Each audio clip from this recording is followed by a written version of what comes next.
ખંભાત નગરપાલિકા ward number 8માં કોંગ્રેસનો જોરદાર ડોર ટુ ડોરનો પ્રચાર. મતદારોનો સારો પ્રતિસાદ મળી રહ્યો છે. ખંભાત નગરપાલિકાની ચૂંટણીને લઈને રાજકીય ગરમાવો તેજ બની રહ્યો. ત્યારે વોર્ડ નંબર 8માં કોંગ્રેસ પક્ષના ઉમેદવાર ભવ્ય સુનિલકુમાર રાવળ, કરશનભાઈ ભીલ, મીનાબેન રબારી અને રાધાબેન રબારી દ્વારા જોરશોરથી ડોર ટુ ડોરનું પ્રચાર અભિયાન હાથ ધરવામાં આવ્યું હતું.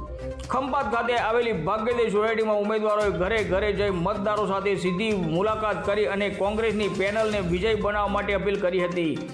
આ દરમિયાન સ્થાનિક લોકો સાથે સંવાદ સાધી તેઓએ વિકાસના મુદ્દાઓ અને પોતાની પ્રાથમિકતાઓ પણ રજૂ કરી હતી. મતદારો તરફથી પણ કોંગ્રેસના ઉમેદવારોને સારો પ્રતિસાદ મળતો જોવા મળી રહ્યો છે. ચૂંટણીમાં મહત્વપૂર્ણ સાબિત થઈ શકે છે. આ પ્રચાર અભિયાન વોર્ડમાં કોંગ્રેસની સ્થિતિ મજબૂત બનતી જોવા મળી રહી છે અને આવનારી ચૂંટણીમાં રસપ્રદ મુકાબલો જોવા મળશે. રિપોર્ટર અશ્વિન ખત્રી, ખંભાત.